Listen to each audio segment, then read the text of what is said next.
what you are looking at is a rendition of the Emerald Tablets.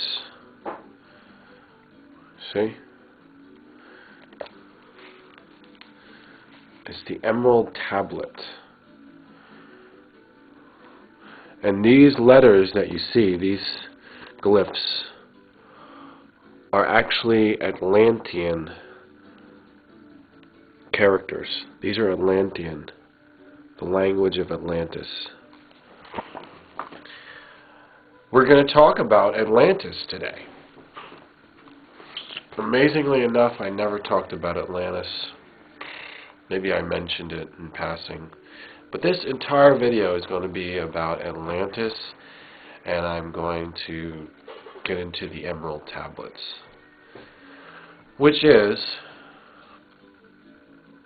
you could call it an artifact of Atlantis, but you could also call it a mystical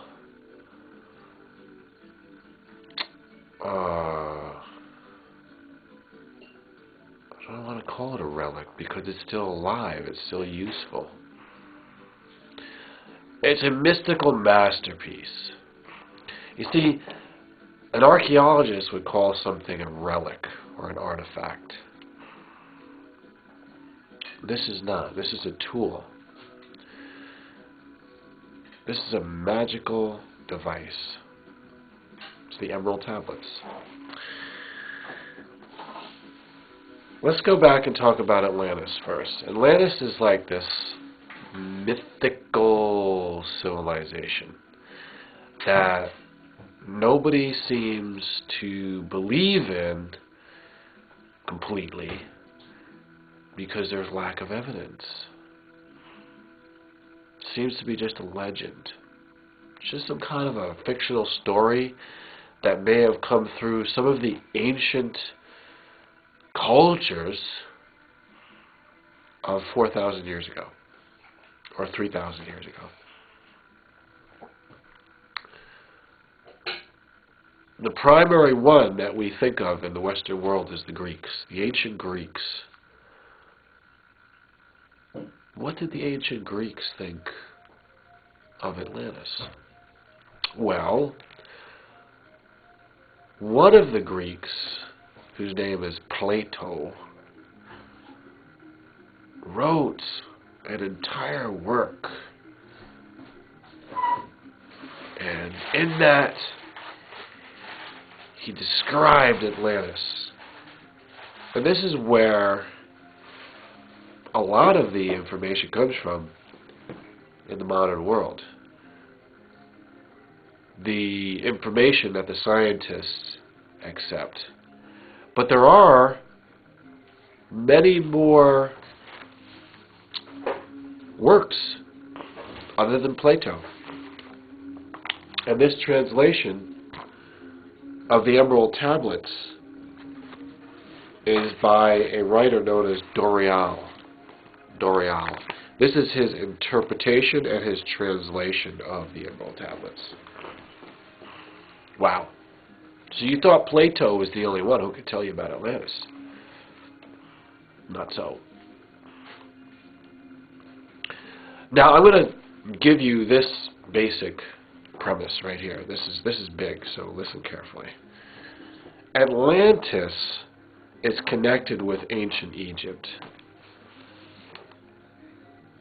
For all intents and purposes, Egypt would not have risen to the heights that we can distinguish today unless it was for the influence of the Atlanteans. Now let's backtrack to this whole idea of the disbelief. Now why wouldn't you believe that there was civilization on the planet? Why couldn't you believe that? You believe that there was Atlantis. You believe that there was Egypt because you can see the pyramids and the temples and the statues and the monuments, the obelisks, so on and so forth, and the Sphinx. And you think you can date that back to 4,500 years ago, 5,000 years ago, maybe 6,000 years ago. You can see Stonehenge, you can see other megalithic architecture, works that have survived the fall of the civilization. You see Machu Picchu, you see all of these ruins around the world. Can you imagine how many more must be underneath the sea because the shifting of the water and the glaciers and the shifting of the sand, the shifting of the jungles? So many more civilizations and ruins that could be underneath the Sahara Desert, or underneath the Atlantic Ocean, or underneath the Pacific. And how about underneath the Gobi Desert? One of the harshest climates on the earth. Very few people would undertake an expedition to explore the Gobi.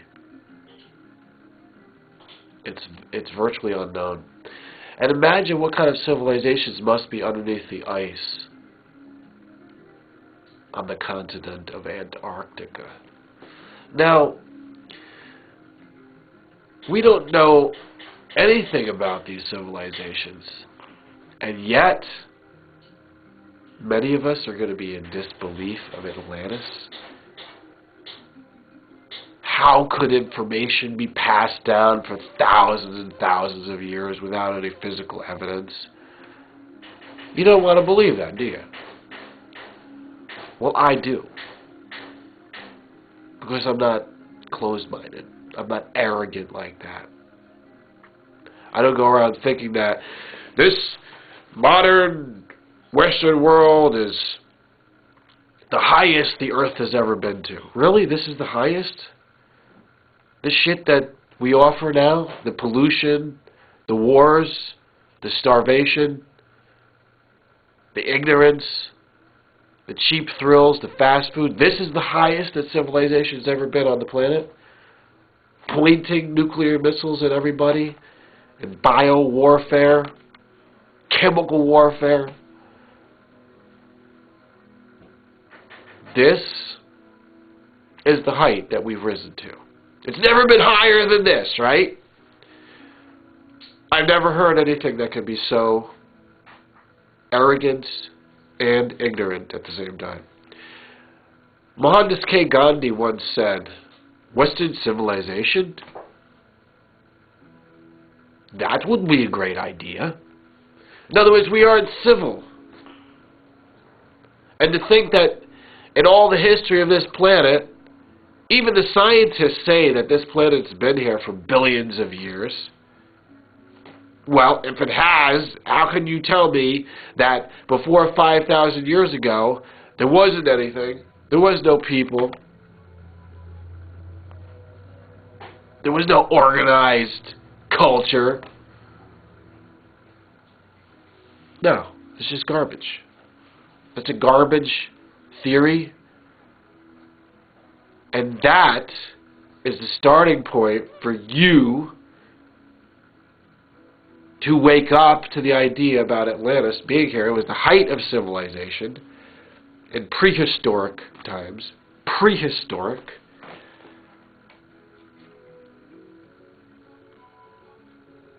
And some of us on the planet today, we come from Atlantis. Some of us physically can trace our genetics back to Atlantis. Very, very few of us. Just spread out there. You know, to trace something back, like way back, that's very difficult. But some of us do. And the most important part is that some of us can trace our souls back to Atlantis, because we are the reincarnated dwellers, citizens of Atlantis. That's how we know. All of the people that believe in Atlantis at this time, that's because we were there. How can we deny it? Yeah, we know we were there. That was such a long time ago. And we're still here on the earth. is a really big subject. I don't even know if it would be able to touch the Emerald Tablets today, but this is one of the great works of literature. It is a mystery from Atlantis. This work right here is called A Literal Translation of one of the most ancient and secret of the great works of ancient wisdom. And on that note, I'm going to close, and you'll have to come back next time to hear more about Atlantis.